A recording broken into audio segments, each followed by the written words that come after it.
Cade Holloway pushed open the door to his penthouse suite at the Sinclair Grand Hotel, rolling his shoulders to ease the tension from 14 straight hours of negotiations. The merger deal was finally done. Tomorrow morning, he'd drive back to his place in Lake Forest, but tonight, all he wanted was a hot shower, a glass of whiskey, and maybe 4 hours of sleep. What he found instead made him freeze in the doorway. Two people were sprawled across his California king bed like they owned the place. A grown woman lay on her back, one arm flung dramatically overhead, mouth open, snoring softly. Beside her, a little girl was curled up like a shrimp, her tiny hand clutching the woman's shirt. They were both fully clothed, shoes kicked off at the foot of the bed, and they were dead asleep. Cade blinked. Once. Twice. His first instinct was irritation. Someone had seriously messed up. But then he noticed the cleaning cart parked near the bathroom door. The vacuum cleaner cord still plugged into the wall. A stack of fresh towels on the dresser, only half put away. The woman was wearing the hotel's staff uniform, a simple gray dress with the Sinclair logo embroidered on the pocket. She was a cleaner, and she'd fallen asleep, on his bed, with a whole child. Cade's jaw tightened. He should call security. Get them thrown out. This was beyond unprofessional. But something stopped him. Maybe it was the way the little girl's face looked peaceful for the first time in what he guessed had been a very long day. Maybe it was the dark circles under the woman's eyes, visible even in sleep. Or maybe it was the memory of his own mother, working 3 jobs, falling asleep on the bus because she never got enough rest at home. Cade set down his briefcase carefully, quietly. He took 3 steps into the room. That's when his phone rang. The sharp, shrill ringtone shattered the silence like a gunshot. The woman's eyes flew open. For a split second, she just stared at the ceiling, confused. Then her head whipped toward Cade, and her face went from sleepy to horrified in 0.5 seconds. "Oh my God," she gasped, shooting upright so fast she nearly headbutted the child beside her. "Oh my God, oh no, no, no, no." The little girl stirred, rubbing her eyes. "Mama? I am so sorry," the woman stammered, scrambling off the bed and nearly tripping over her own feet. "Sir, I'm so sorry. I didn't mean to. We weren't supposed to. I was just—" Cade held up one hand. "Relax. I can explain," she said, smoothing down her uniform, her hair, her everything. Her hands were shaking. "I was cleaning the room, and Ivy, my daughter, she wasn't feeling well, and I just sat down for a second. Just 1 second. I swear I didn't mean to fall asleep on your bed. Please don't report me. I need this job." Her words came out in a rush, tumbling over each other. Her eyes were wide and desperate, brown skin flushed with panic. She was pretty, Cade noticed, even in her terror. Natural hair pulled back in a ponytail, no makeup, probably late 20s, and absolutely terrified of losing her job. "Breathe," Cade said calmly, using the same firm tone that settled nervous clients. She sucked in a breath, held it, let it out. "What's your name?" he asked. "Brielle. Brielle Lawson," she replied, glancing at her daughter, who was now sitting up, watching them both with big, curious eyes. "And this is Ivy?" "Hi," Ivy said, waving a small hand. Cade almost smiled. Almost. "Hi, Ivy. Are you the prince?" Ivy asked. Brielle's face went even more horrified, if that was possible. "Ivy, hush. But Mama, you said this was the prince's room, the biggest one in the whole castle," Ivy insisted. "I said penthouse, baby, not prince," Brielle corrected, looking like she wanted the floor to swallow her whole. "Sir, I'm so sorry. I'll leave right now. I'll finish cleaning. How long have you been working today?" Cade interrupted. Brielle hesitated. That's not—" "How long?" he pressed. She bit her lip. "Since 6 this morning." Cade checked his watch. It was almost 11 at night. 17 hours. "I took breaks," she said quickly. Too quickly. "With your daughter?" he asked. Brielle's shoulders stiffened. "Ivy's babysitter canceled last minute. I didn't have a choice. I couldn't miss another shift or—" She stopped herself, shook her head. "It doesn't matter. We're leaving. Right now." She grabbed Ivy's hand, shoving the little girl's feet into her sneakers. But Cade saw the way Ivy swayed when she stood up. saw the exhaustion in both their faces. "When's the last time you ate?" Kate asked. Brielle froze. "Excuse me? You? Your daughter. When did you last eat?" he repeated. "We're fine," she said stiffly. "That's not what I asked." Brielle's eyes narrowed. She straightened her spine, and Cade saw a flash of something fierce underneath all that fear. Pride? Strength. "With all due respect, sir, that's none of your business," she said. Cade crossed his arms. "You fell asleep in my room. That makes it my business." "I apologized," she countered. "You're also dodging the question," he observed, "because it's not relevant. It's extremely relevant." They stared at each other. A silent standoff. Cade had negotiated with Fortune 500 CEOs who cracked easier than this woman. Then Ivy's stomach growled. Loud. Impossibly loud for such a small person. Brielle closed her eyes. "Ivy." "Sorry, Mama," Ivy whispered. And just like that, Cade made a decision. Probably a stupid one. Definitely an impulsive one. But he'd built a security empire worth $200 million on trusting his instincts. And right now, his instincts were screaming at him to help. "Here's what's going to happen," Cade announced. "I'm going to order room service. You and Ivy are going to eat. Then we're going to have a conversation like adults. After that, if you still want to leave, you can leave. Deal?" Brielle stared at him like he'd grown a second head. "Why would you do that?" "Because I'm hungry too, and I don't like eating alone," he said simply. "You don't even know us," she pointed out. "Not yet," he replied. Her eyes searched his face, looking for the catch, the angle, the thing he wanted in return. Cade knew that look. He'd worn it himself plenty of times growing up. When you'd been burned enough, kindness started looking suspicious. "What do you want?" Brielle asked quietly. "To make sure a kid gets dinner," Cade answered. "People don't just help for no reason," she said skeptically. "I do," he stated. "Said every man with an agenda ever," she shot back. Cade almost laughed. She had fire. He respected that. "No agenda, just food, I promise." Brielle glanced down at Ivy, who was watching the adults with wide, hopeful eyes. Cade could see the war happening inside her. Pride versus desperation. Independence versus her daughter's needs. Finally, she sighed. "Fine, but just dinner. Then we leave." "Fair enough," Cade agreed. He picked up the phone and dialed room service. "Yeah, this is Holloway in the penthouse. I need 2 cheeseburgers, 1 with extra pickles, fries, chicken tenders, mac and cheese, fruit cup, chocolate cake, and a pot of coffee." He glanced at Brielle. "You drink coffee?" She nodded, still looking suspicious. "Make that 2 pots," Cade told the person on the line. "Thanks."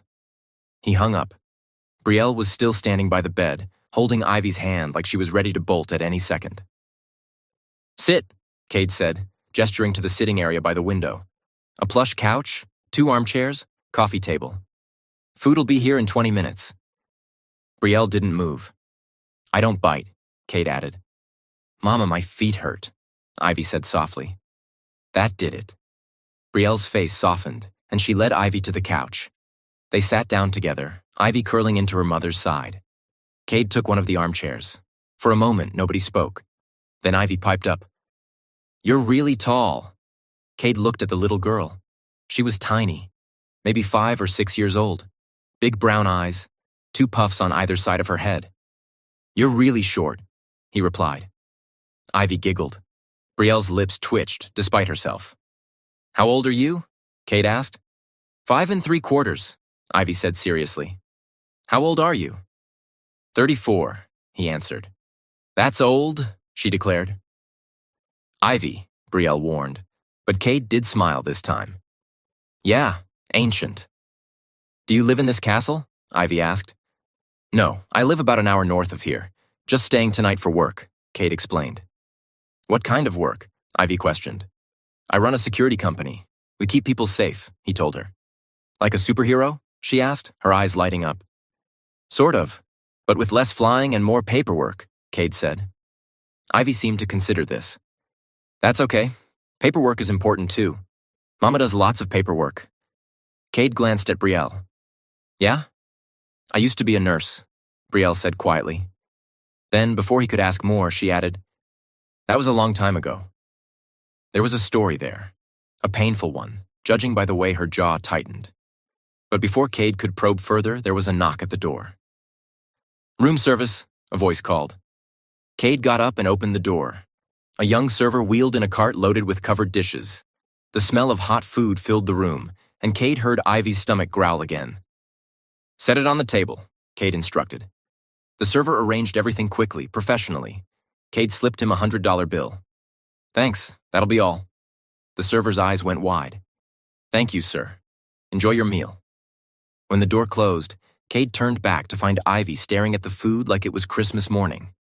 Brielle's expression was harder to read. Gratitude mixed with something that looked like shame. "Eat," Cade said simply. Ivy looked at her mother. Brielle hesitated, then nodded. The little girl didn't need to be told twice. She grabbed a chicken tender and took a huge bite, her whole face lighting up. "Mama, it's so good."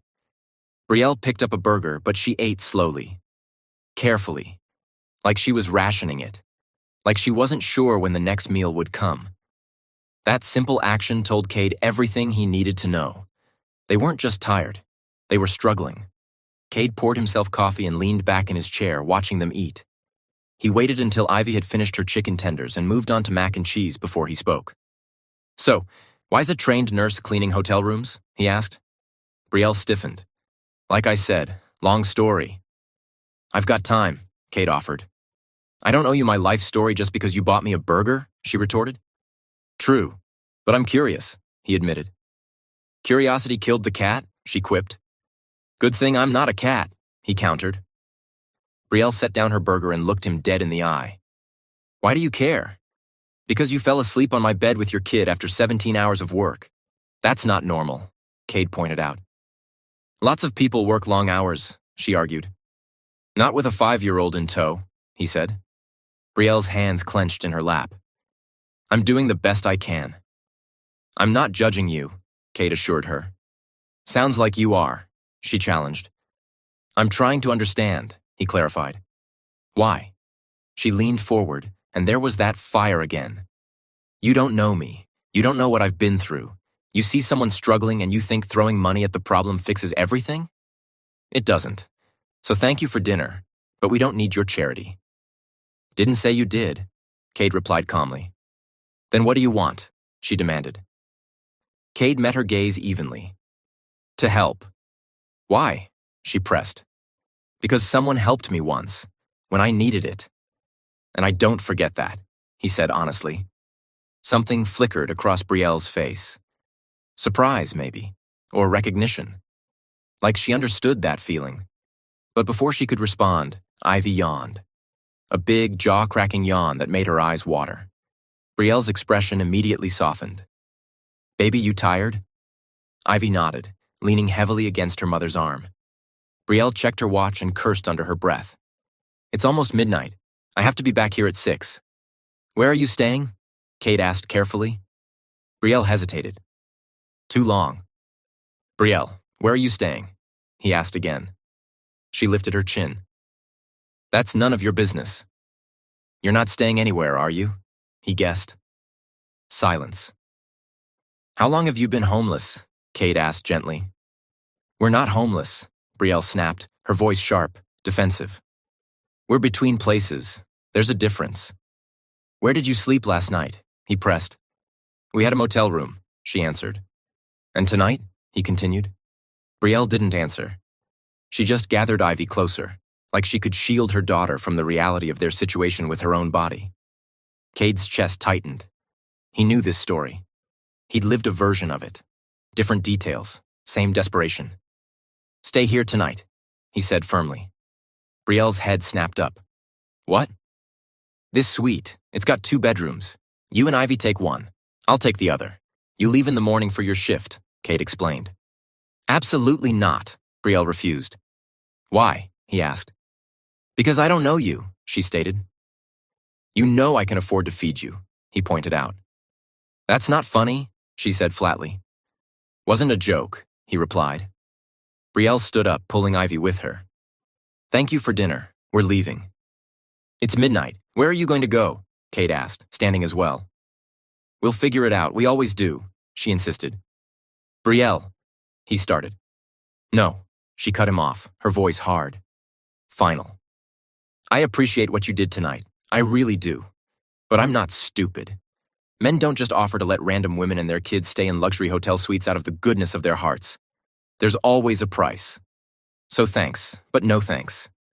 We'll be fine. She grabbed Ivy's hand and headed for the door, but Ivy pulled back. Mama, I don't want to go. I'm sleepy, the little girl whimpered. I know, baby, but we have to, Brielle said gently. Can't we stay with the prince? Ivy pleaded.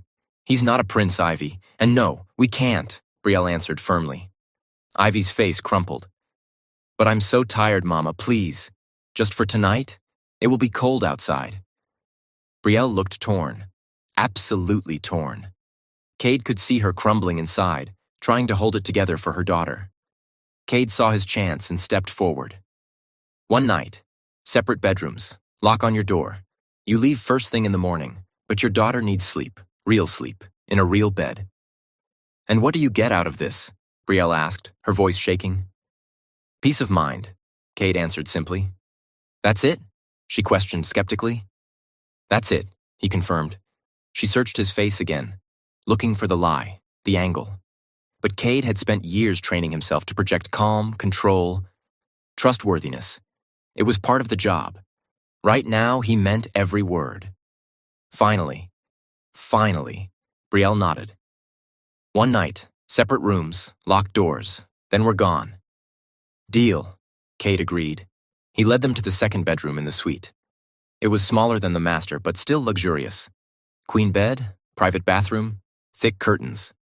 Ivy's eyes went wide. Whoa. Say thank you to Mr. Holloway, Brielle instructed. Thank you, Mr. Holloway, Ivy repeated obediently. Call me Cade, he offered.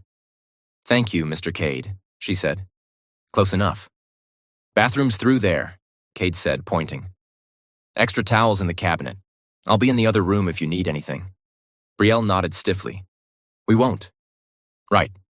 Cade turned to leave, then paused. Brielle? Yeah? She responded. Lock the door if it makes you feel safer, he suggested. Something in her expression softened. Just a fraction. Okay.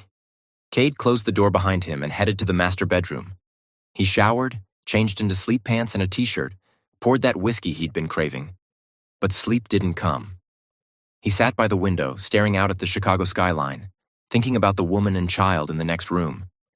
He didn't know their full story yet, but he knew enough. And he knew he couldn't just let them walk away. In the other room, Brielle tucked Ivy into the massive bed and climbed in beside her. The sheets were softer than anything she'd felt in months. Years, maybe. Ivy snuggled close. Mama? Yeah, baby? Brielle murmured. I like Mr. Cade, Ivy declared. That's nice, sweetheart, Brielle replied noncommittally. Is he going to be our friend? Ivy asked hopefully. Brielle's throat tightened. We'll see. I hope so. He seems nice, like Daddy, Ivy said softly. Brielle's heart cracked. She kissed Ivy's forehead. Go to sleep, baby. Within minutes, Ivy was out. But Brielle lay awake, staring at the ceiling. She didn't trust this. Didn't trust him. Rich men didn't just help people, not without wanting something. But God, she was tired. So tired of fighting. So tired of pretending she had it all together when she was falling apart. Her phone buzzed. A text from an unknown number. Brielle, we need to talk. This has gone on long enough. Ivy deserves better. Call me. Claudette. Brielle's blood ran cold.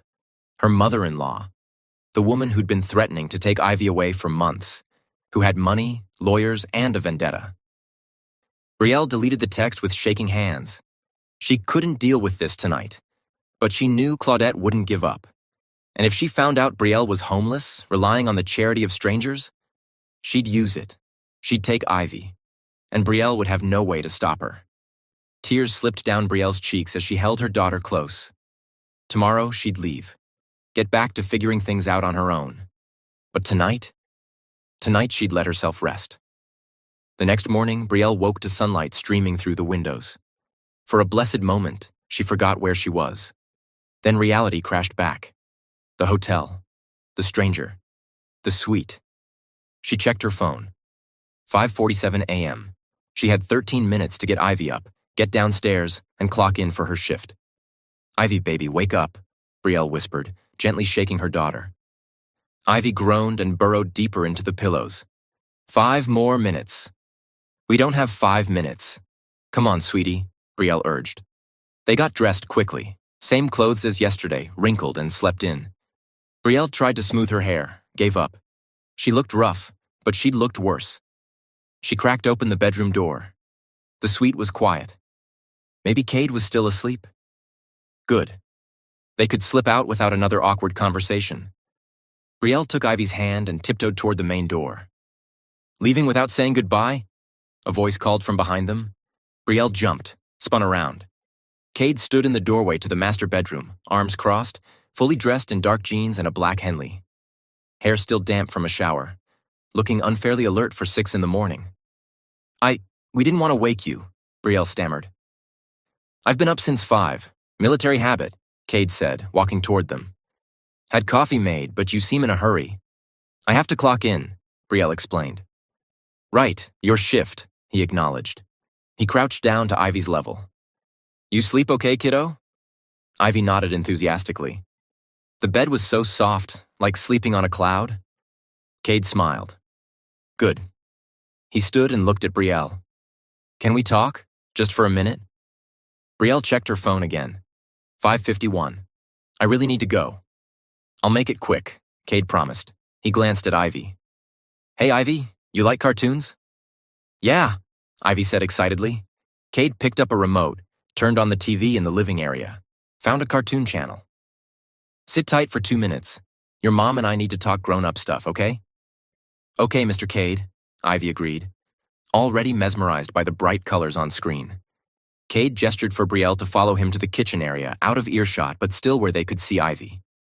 "What?" Brielle asked, already defensive. Cade leaned against the counter. "I've been thinking." "Dangerous activity," she quipped. He ignored the jab. "You need a place to stay. I have a place. Big house, north of the city, 4 bedrooms, just me living there. Doesn't make sense for it to sit empty." Brielle's stomach dropped. "We already talked about this. I said no." "That was before you'd spent the night. Before you saw I'm not some creep," Cade pointed out. "One night doesn't prove anything," she argued. "Then give it a week, 7 days, trial period," he proposed. "Why are you doing this?" Brielle demanded, frustration bleeding into her voice. "Because you need help," Cade said simply. "And you just help random people out of the goodness of your heart?" she challenged. "When I can." "Yeah," he confirmed. "What do you want from me, Cade?" Brielle asked, her voice dropping. "Because men like you don't do things for free. So just tell me, what's the price? You want, what? Companionship? Someone to warm your bed? Someone to—" "Stop!" Cade cut her off, his voice sharp. His jaw was tight. "I don't want anything from you except for you to accept help so your daughter doesn't have to sleep in your car or a motel or wherever the hell you've been sleeping." Brielle flinched. Cade ran a hand through his hair, visibly trying to calm down. When he spoke again, his voice was gentler. "Look, I get it, you don't know me. You've probably had men make promises before and then ask for things you weren't willing to give. I understand the mistrust, but I'm asking you to take a chance. For Ivy, not for me. For her." Brielle's throat tightened. She wanted to say no, wanted to walk out right now and never look back. But then she glanced at Ivy, laughing at something on the TV, looking more rested than she had in weeks. And she thought about Claudette's text, about the custody battle looming, about how she'd lose Ivy for sure if she didn't get stable housing soon. 1 week, Brielle heard herself say. Cade's eyebrows shot up. "Yeah? 1 week, trial period, separate bedrooms. I pay rent as soon as I can. And the second I feel uncomfortable, we're gone. No arguments," she laid out her terms. "Deal," Cade agreed immediately. Brielle pointed a finger at him. "I'm serious. Any weird vibes? Any hint that you want something more?" "You're gone, I get it," Cade finished. "You have my word." They stared at each other for a long moment. Finally, Brielle nodded. Okay. But I still have to work my shift today. I can't just not show up. I'll be here until checkout at 11. Come find me when your shift ends. We'll drive out together, Kate suggested. What about Ivy? I can't bring her on the floor with me, Brielle worried. I'll watch her, Kate offered. You? Brielle asked skeptically. I've handled armed insurgents. I think I can handle a 5-year-old for a few hours, Kate said dryly. Despite everything, Brielle almost smiled. She's trickier than insurgents. I'll take my chances, he replied. Brielle looked at Ivy again, looked back at Cade. This was crazy, absolutely insane. But what choice did she have? Fine, I get off at 2, Brielle informed him. We'll be here, Kate assured her. Brielle walked over to Ivy. Baby, Mama has to go to work for a little bit. You're going to stay here with Mr. Cade. Is that okay? Ivy looked up at her with those big, trusting eyes. Will you come back? Brielle's heart shattered. Always, baby. I always come back. Okay, Ivy said, turning back to the TV. Brielle kissed her forehead, grabbed her bag, and headed for the door. She paused with her hand on the handle. Cade? She called. Yeah? He responded. If anything happens to her, nothing will happen to her, Cade promised, his voice steady and sure. Brielle nodded and left. The next 6 hours were the longest of her life. She cleaned rooms on autopilot, her mind racing. Was she making a huge mistake? Was Cade really trustworthy? Or was she walking into a trap? But every time she checked her phone, which was every 20 minutes, there was a text from Cade. 9:47 a.m. We're watching cartoons. She's explaining the plot, very detailed. 10:23 a.m. Ordered breakfast. She puts ketchup on everything. This normal? 11:15 a.m. She asked if I have a princess. Told her no. She says that's sad. Should I be offended? 12:38 p.m. Drawing pictures. I'm apparently a robot superhero. I'll take it. Despite herself, Brielle smiled. At exactly 2:00 p.m., she clocked out and took the elevator up to the penthouse suite. She knocked. The door opened immediately. Cade stood there, Ivy on his hip, both of them covered in what looked like marker. Art project got out of hand, Cade explained. I made you a picture, Mama, Ivy exclaimed, holding up a drawing of 3 stick figures. One tall, one medium, one tiny, all holding hands. Brielle's throat closed up. It's beautiful, baby, she managed. You ready? Cade asked. No, not even a little bit, she thought, panicking inwardly. Yeah, Brielle lied. Let's go. They took the elevator down to the parking garage. Cade's car, a sleek black Range Rover, was parked in a reserved spot. He put Ivy in a booster seat he'd apparently bought that morning. When did you? Brielle started. Ordered it online. Delivered an hour ago, Cade explained. Figured we'd need it. Of course he did. The drive out of the city took longer than an hour because of traffic. They passed through downtown Chicago, then into the suburbs, then further out into areas where houses got bigger and yards got wider. Finally, Cade turned onto a tree-lined street and pulled into a driveway. Brielle's jaw dropped. The house was massive. Modern architecture. All windows and clean lines, surrounded by woods. You live here? Brielle asked. Alone? Yeah, Cade confirmed, parking. Too much space for one person, which is why it makes sense for you and Ivy to stay. He got out, came around to open Brielle's door. She didn't move. Brielle? Cade prompted. This is too much, she whispered. It's just a house, he countered. It's a mansion, she corrected. With 4 empty bedrooms going to waste, he pointed out. Come on, let me show you around. Slowly, Brielle got out of the car. Cade got Ivy, who was already oohing and ahhing at everything. Inside was even more impressive. Open floor plan, chef's kitchen, floor-to-ceiling windows, minimalist furniture, everything expensive and pristine. Guest rooms are upstairs. 2 of them share a bathroom. You and Ivy can take those, Cade explained, leading them up a wide staircase. The rooms were gorgeous. Big beds, soft rugs. One had a reading nook by the window. This one, Ivy declared, running into the room with the reading nook. Brielle stood in the hallway, overwhelmed. Hey, Cade said softly. You okay? I don't belong here, Brielle admitted. Why not? He asked. Because look at this place. Look at me. I'm a hotel maid with nothing to my name and a kid I can barely feed. You're this, she gestured around. We're from different worlds. Maybe, Cade conceded. But right now, you need a safe place for you and your daughter. And I have one. It's that simple. Nothing is that simple, Brielle argued. It can be, if you let it, he countered. Before Brielle could respond, her phone rang. She looked at the screen. Her face went pale. Who is it? Cade asked. My mother-in-law, Brielle whispered. You look terrified. You don't have to answer, you know, he pointed out. But Brielle was already hitting accept. Hello? She said, her voice shaking. Brielle, finally. A cold, clipped voice responded. We need to talk about Ivy. I'm filing for custody. My lawyer says I have a strong case, especially since you can't even provide stable housing. Brielle's hand tightened on the phone. I'm handling it. Are you? Because my investigator tells me you've been sleeping in motels. Sometimes in your car. That's neglect, Brielle, Claudette stated icily. I would never neglect Ivy, Brielle snapped. Intention doesn't matter. Results do. And the result is my granddaughter is living like a homeless person because you're too proud to accept help, Claudette accused. I'll figure it out, Brielle insisted. You have 2 weeks. Then I'm taking you to court, and I will win, Claudette threatened. My son deserved better than you, and so does his daughter. The line went dead. Brielle stood there, phone still pressed to her ear, tears streaming down her face. Brielle, Cade said gently. She looked up at him, and all the fight went out of her. She's going to take Ivy, Brielle whispered. She's going to take my baby, and there's nothing I can do to stop her. Can Cade help Brielle fight for custody? And what will Claudette do when she discovers where Brielle is really staying?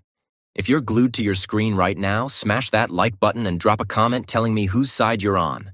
Team Cade or Team Claudette? Brielle stood frozen in the hallway of Cade Holloway's massive house, phone still clutched in her trembling hand. Claudette's words echoed in her head like a death sentence. 2 weeks. Then I'm taking you to court, and I will win. Brielle, Cade said again, his voice cutting through her panic. Talk to me.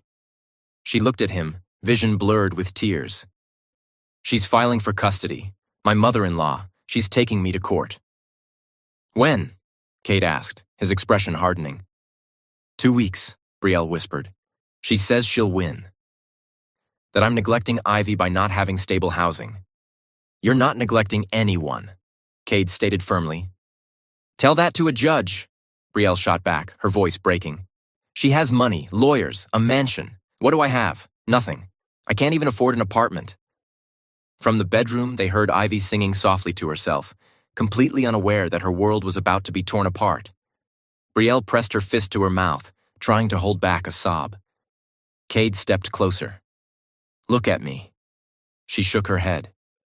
Brielle, look at me, he repeated, his voice gentle but commanding. Slowly, she lifted her eyes to his. You're not going to lose Ivy, Cade said with absolute certainty. You don't know that, Brielle argued. I do, because I'm going to help you fight this, he declared. Brielle let out a bitter laugh. How? You barely know me. Doesn't matter. What matters is that you're a good mother who's hit a rough patch. That's not grounds for taking someone's kid away, Cade pointed out. It is when the other party has unlimited resources and a vendetta, Brielle countered. Cade crossed his arms. What's her deal? Why does she want Ivy so badly? Brielle wiped her eyes with the back of her hand, took a shaky breath. My husband, Ivy's father, his name was Marcus, she began. He died 3 years ago. Pancreatic cancer. He was Claudette's only child, her whole world. I'm sorry, Cade said quietly. Brielle nodded. She never liked me. I was a nobody orphan her son fell in love with, and when he refused to break up with me, she cut him off. The medical bills were, we had insurance, but it wasn't enough. By the time he died, we were drowning in debt. I lost our house, lost everything. I had to stop working as a nurse because Ivy was so young and I couldn't afford childcare and... Her voice cracked. Claudette blames me, For what? Kate asked. For not saving him, for not being enough, for still being alive when her son isn't, Brielle explained, fresh tears spilling over. She looks at Ivy and sees Marcus. She thinks I'm not worthy of raising his daughter. That's grief talking, not logic, Kate observed. Doesn't matter. She has power, influence. I have nothing, Brielle said hopelessly. Kate was quiet for a moment. Then he said, You have stable housing now. Brielle's head snapped up. What? You live here, with me. That's stable housing, Kate stated matter-of-factly. For 1 week. That's what we agreed, Brielle reminded him. So we extend it. 6 months, a year, however long you need, Kate proposed. Brielle stared at him. You can't be serious. Why not? He challenged.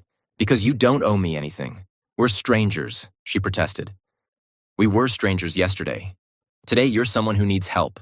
Tomorrow, who knows? Maybe we'll be friends, Kate said with a slight smile. I can't just move in with you for months. They'll think, Brielle stammered. They'll think what? That I'm letting a single mother and her kid use an empty room? Let them think whatever they want, Kate said dismissively. Claudette will use it against me. Shacking up with some stranger. She'll make it sound sordid, Brielle worried. Then we make it legal. Draw up a rental agreement, official paperwork. You're a tenant. Nothing sordid about it, Kate suggested. Brielle shook her head. I can't afford rent on a place like this. $1 a month, Kate offered. That's not. $1 a month, he repeated firmly. Non-negotiable. Cade, you need housing. I have housing. This isn't charity. It's practical. You get a roof over your head. I don't know. Someone to make sure I actually eat real food instead of takeout every night, he said. Despite everything, Brielle almost smiled. You're ridiculous. I've been called worse, Cade replied. Why are you doing this? Brielle asked for what felt like the 100th time. Cade looked past her, toward the room where Ivy was still singing. When he spoke, his voice was softer. When I was 7, my mom died. No other family. I went into foster care, he revealed. Bounced around for years. Some homes were okay, most weren't. When I was 15, I got placed with a woman named Ruth. She didn't have to take me. I was angry, messed up, headed nowhere good. But she did anyway, gave me structure, stability, a chance. He looked back at Brielle. I joined the Marines at 18, made something of myself, built a company, got successful. And I swore that if I ever had the means to help someone the way Ruth helped me, I would. So that's what I'm doing. Paying it forward, Kate explained. Brielle's throat tightened. I'm not a charity case. No, you're someone who got dealt a bad hand and is fighting like hell to take care of her kid. That's not something to be ashamed of, Kate said firmly. They stood there, eyes locked, the weight of the moment hanging between them. Finally, Brielle whispered, Okay. Okay, Kate repeated. Okay, 6 months. Rental agreement, $1 a month, Brielle agreed. But I'm paying for groceries, and I'm cooking and cleaning. I'm not freeloading. Deal, Kate said immediately. And separate lives. You do your thing, I do mine. I stay out of your way, Brielle added. You're not in my way, Kate assured her. Just boundaries, clear boundaries, she insisted. Whatever makes you comfortable, Kate agreed. Brielle nodded, trying to convince herself she wasn't making a massive mistake. Okay, now, the custody thing. You need a lawyer, Kate stated, shifting into problem-solving mode. I can't afford. I know a guy. Best family lawyer in Illinois. Owes me a favor, Kate interrupted. Cade, I can't ask you to. You're not asking. I'm offering, he cut her off. His name's Julian Cross. I'll call him tonight. Set up a meeting. This is too much, Brielle protested weakly. It's a phone call, Kate said simply. Before Brielle could argue further, Ivy appeared in the doorway. Mama, can I go outside? There's a swing, the little girl announced excitedly. Brielle and Cade both turned. A swing? Brielle asked. Yeah, in the backyard. Previous owner installed it. I never use it, Cade explained. Can I, Mama, please? Ivy begged. Brielle looked at Cade. He nodded. Okay, baby, but I'm coming with you, Brielle said. I'll take her, Cade offered. You look like you could use a minute, Brielle wanted to say no, wanted to keep Ivy close, but she could feel herself unraveling, and Ivy didn't need to see that. Okay, just be careful, Brielle said. Always am, Cade replied. He held out his hand to Ivy. Come on, kiddo, let's check out this swing. Ivy grabbed his hand without hesitation, and they headed downstairs. Brielle watched them go, then went into the bathroom and locked the door. She braced herself against the sink and let herself cry. Really cry. For the first time in months. She cried for Marcus, for the life they'd planned that got stolen by cancer. She cried for the house she'd lost, the career she'd abandoned, the dignity she'd had to sacrifice just to survive. She cried because she was scared, terrified that Claudette would win, that she'd lose Ivy, that all her fighting would be for nothing. But she also cried because for the first time in so long, someone was helping. Really helping. Not judging, not pitying, just showing up. It was overwhelming. After a while, she splashed cold water on her face. Looked at herself in the mirror. You can do this, she told her reflection. You have to. When she went outside, she found Cade pushing Ivy on the swing. The little girl was shrieking with laughter, her braids flying. Higher, higher, Ivy demanded. Any higher and you'll go into orbit, Cade warned, but he pushed harder anyway. Brielle stood on the back porch watching them. Cade was good with Ivy, patient, playful, not forcing it. Ivy threw her head back, laughing at the sky. Brielle's heart ached. This was what Ivy deserved. Joy, safety, childhood, not courtrooms and custody battles. Mama, look how high I'm going, Ivy called out. I see, baby, Brielle called back, forcing brightness into her voice. After a while, Cade slowed the swing and Ivy jumped off, running to explore the yard. Cade walked over to Brielle. She's a good kid, he observed. The best, Brielle agreed. You've done a good job with her, even with everything you've been through, Cade said. Doesn't feel like it most days, Brielle admitted. That's how you know you're a good parent. The bad ones never question themselves, Cade pointed out. They stood in comfortable silence for a moment. Then Cade said, I called Julian, my lawyer friend. He can see you tomorrow at 10. His office is downtown. Brielle's eyes widened. That fast? Told him it was urgent. He made time, Cade explained. I have a shift tomorrow, Brielle said. Call in sick, Cade suggested. I can't. I've already missed too many days. They'll fire me, Brielle worried. Then quit, Cade said bluntly. Brielle's jaw dropped. What? Quit the hotel job. It's killing you. 17-hour shifts with Ivy in tow? That's not sustainable, Cade argued. It's all I have, Brielle protested. Not anymore. You have housing now. Time to find better work. Something with actual hours. Benefits, Cade reasoned. Jobs like that don't grow on trees, Brielle countered. No, but they exist, and you're qualified. You're a trained nurse, Cade pointed out. I haven't worked as a nurse in 3 years. My license is probably active, I checked, Cade interrupted. Brielle's eyes narrowed. You checked? Google, public records. Took 5 minutes, Cade admitted unapologetically. Your RN license is current. You could be working at a hospital tomorrow if you wanted. It's not that simple, Brielle said. Why not? Cade challenged. Because Brielle stopped, took a breath. Because I failed before. What if I fail again? Cade's expression softened. You didn't fail. Life happened. There's a difference. Tell that to the bills I couldn't pay. The house I lost, Brielle said bitterly. Medical debt isn't failure. It's bad luck. And you survived it. That's strength, not weakness, Cade insisted. Brielle looked away, blinking back fresh tears. Think about it, Cade said gently. Talk to Julian tomorrow. See what he says. Then decide. Before Brielle could respond, Ivy came running back. I'm hungry, the little girl announced. Cade checked his watch. It's almost 6, dinner time. I can cook, Brielle offered quickly. You sure? Cade asked. It's the least I can do, she insisted. They went inside. The kitchen was enormous and intimidating. All top-of-the-line appliances that Brielle was scared to touch. What do you usually eat? Brielle asked Cade. Takeout, sometimes cereal, he admitted. Brielle's eyes widened. Seriously? I'm not much of a cook, Cade confessed. That's tragic, Brielle said, shaking her head. She opened the fridge, found eggs, some vegetables, cheese. I can work with this. She made omelets, simple but good. They ate at the kitchen island, Ivy chattering about the swing and the big house and how she wanted a dog. Maybe someday, Brielle said automatically. Mr. Cade, do you have a dog? Ivy asked. No, I travel too much, Cade answered. That's sad, Ivy declared. Everyone should have a dog. You make a compelling argument, Cade said seriously. After dinner, Brielle gave Ivy a bath in the guest bathroom. The tub was huge. Ivy pretended she was swimming in the ocean. By 8, Ivy was yawning. Brielle tucked her into the big bed in the room with the reading nook. Tell me a story, Mama, Ivy requested.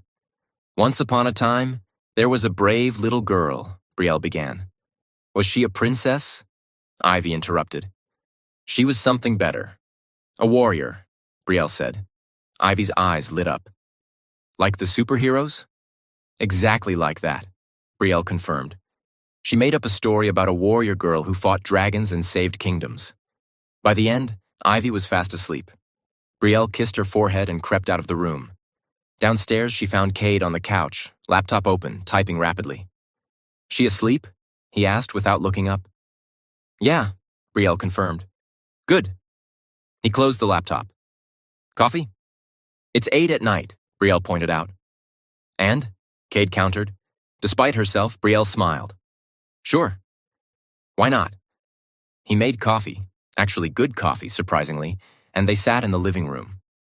So, tomorrow, Julian's office, 10 a.m., I'll drive you, Cade stated. You don't have to. I'm driving you, he said firmly. Brielle sighed. You're very stubborn. Pot, kettle, Cade replied. They sat in silence for a moment. Then Brielle said quietly, Thank you. For what? Cade asked. For this, all of it. The room, the lawyer, the help. I know I haven't been gracious about it, but thank you, she said sincerely. Cade looked at her, his dark eyes unreadable. You don't have to thank me. Yes, I do, Brielle insisted. Brielle, I'm not doing this for gratitude. I'm doing it because it's right, Cade explained. Still, thank you, she repeated. He nodded. You're welcome. They talked for a while longer, carefully. Dancing around anything too personal. But it was nice. Comfortable, even. At 10, Brielle yawned. You should sleep, Cade suggested. Yeah, long day tomorrow, Brielle agreed. She stood, hesitated. Cade? Yeah, he responded. Why don't you sleep? She asked. His expression shuddered. What do you mean? You said you've been up since 5, military habit. But it's more than that, isn't it? She observed. Cade was quiet for a long moment. PTSD, he finally admitted. Nightmares. I sleep maybe 4 hours a night. On a good night. Brielle's heart squeezed. Have you talked to someone? Therapist for 2 years. Helps. But some things don't go away. You just learn to live with them, Cade said. I'm sorry, Brielle said softly. Don't be. It's the price of the job. I knew what I signed up for, he replied. Doesn't make it easier, she pointed out. No, it doesn't, he agreed. Brielle wanted to say more, to offer comfort. But she didn't know how, didn't know if he'd even want it. So instead, she just said, Good night, Cade. Good night, Brielle, he replied. She went upstairs and climbed into bed next to Ivy. The little girl was sprawled out, taking up most of the mattress. Brielle smiled and carefully moved her over. For the first time in months, Brielle felt safe. It was a dangerous feeling. If you've ever felt like Brielle, afraid to trust, afraid to hope, leave a comment and let me know. Because sometimes the bravest thing we can do is accept help. Don't forget to hit that subscribe button, because what follows is going to blow your mind. The next morning, Brielle woke to the smell of pancakes. She sat up, confused. Ivy wasn't in bed. Panic seized her. Ivy? We're downstairs, Mama, Ivy's voice called out. Brielle threw on yesterday's clothes, the only clothes she had, and rushed downstairs. In the kitchen, Ivy sat at the island, a plate of pancakes in front of her. Cade stood at the stove, flipping another pancake. Morning, he said casually. You made pancakes, Brielle said dumbly. Boxed mix, not exactly gourmet, Kate admitted. They're the best pancakes ever, Ivy declared, her mouth full. Don't talk with your mouth full, baby, Brielle corrected automatically. She sat down next to Ivy. Cade slid a plate in front of her. Eat, we leave in an hour, he instructed. Brielle looked at the pancakes, at Ivy happily eating, at Cade, who'd gotten up early to make breakfast for them. Something warm and unfamiliar bloomed in her chest. She quickly shoved it down. After breakfast, Brielle realized she had a problem. I don't have anything to wear, she told Cade. I mean, I have this, but I can't meet a lawyer looking like… Already handled, Cade interrupted. What? Brielle asked. He gestured to a shopping bag on the couch. My assistant dropped it off this morning. Should be your size. Brielle opened the bag. Inside was a simple but elegant blazer, a blouse, dress pants, and shoes. Her size exactly. How did you… Educated guess, Cade said. Brielle wanted to be offended, wanted to protest, but she needed these clothes. I'll pay you back, she said. It's a gift, Cade replied. Cade, consider it work clothes, for when you get back into nursing, he suggested. Brielle bit her lip, nodded. Thank you. She went upstairs and changed. The clothes fit perfectly. She looked professional, like her old self. It made her want to cry. When she came back downstairs, Cade's eyes lingered on her for just a moment. You look good, he said simply. Thanks, Brielle replied, trying to ignore the flutter in her stomach. They dropped Ivy off at a daycare center near Julian's office. It was expensive. Cade paid for the day over Brielle's protests. We'll argue about money later. Right now, focus on the meeting, he told her. Julian Cross's office was in a sleek downtown building, all glass and chrome. The man himself was in his 50s, silver-haired, sharp-eyed, and intimidating as hell. Cade, he greeted, shaking hands. Been a while. Too long. Thanks for making time, Cade said. Julian turned to Brielle. Ms. Lawson, please sit. They sat in his office. Brielle felt small in the leather chair. Cade gave me the basics. Your mother-in-law is filing for custody. Claims you're unable to provide adequate care, Julian began. That's not true, Brielle said quickly. I believe you, but we need to prove it. Walk me through your situation. Housing, employment, finances, everything, Julian instructed. Brielle took a breath and told him everything. The debt, the job loss, the eviction, the months of barely surviving. Julian took notes, didn't react, just listened. When she finished, he sat back. Okay, here's the good news. You have stable housing now, that's huge. We can draft a rental agreement with Mr. Holloway. Show the court you're not homeless, Julian explained. And the bad news? Brielle asked. Your mother-in-law has resources, money, influence. She'll paint you as unstable. We need to counter that. You need employment. Preferably something professional, Julian stated. I'm working on that, Brielle said. Work faster. The hearing is in 2 weeks. We need to show stability, routine, structure, Julian advised. What are my chances? Brielle asked quietly. Julian was silent for a moment. Then he said, honestly, 50-50, maybe less. The courts favor biological parents, but wealth and stability matter. Your mother-in-law has both. Brielle's heart sank. But, Julian continued, if we can show you're employed, housed, and providing a good environment for Ivy, we have a shot, a real one. What do I need to do? Brielle asked. Get a job, today if possible. Document everything. Keep Ivy in school or daycare, show routine, no missed days, no instability. And whatever you do, don't give your mother-in-law ammunition, Julian warned. Like what? Brielle questioned. Like living with a man you barely know could be spun the wrong way. We'll counter with the rental agreement, but be prepared for her lawyers to dig into your relationship with Mr. Holloway, Julian said. Brielle felt her face heat. There's no relationship. He's just helping. I know, but they'll try to make it seem inappropriate. So keep clear boundaries. No appearances of impropriety, Julian advised. Understood, Brielle said tightly. Julian stood. I'll start drafting the paperwork. Rental agreement, character witnesses. We'll need references, employers, friends, anyone who can testify to your capabilities as a mother. Brielle's mind raced. References. She'd lost touch with most people, too ashamed to reach out. "I'll figure it out," she promised. They left the office. In the elevator, Brielle was quiet. "You okay?" Cade asked. 50-50 odds, maybe less, Brielle said hollowly.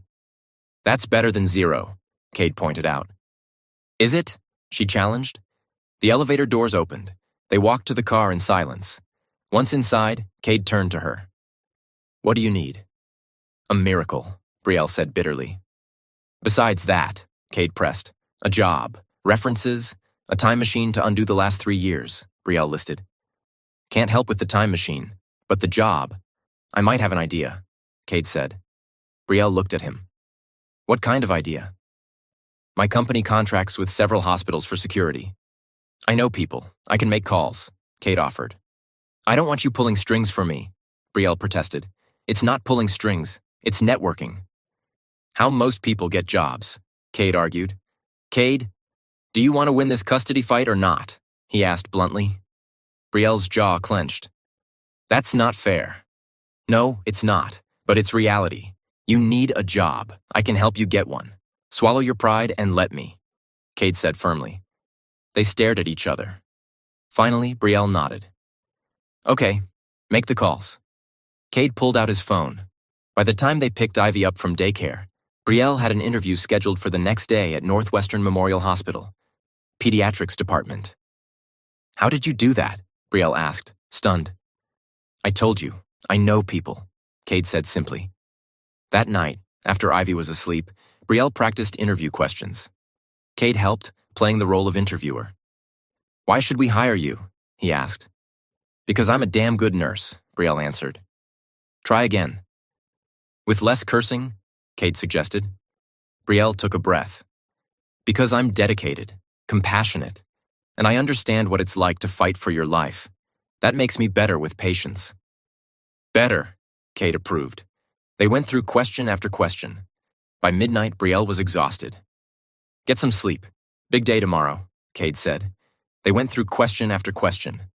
By midnight, Brielle was exhausted. "Get some sleep. Big day tomorrow," Cade said. "Thank you for this, for everything," Brielle said. "Stop thanking me," Cade replied. "Can't.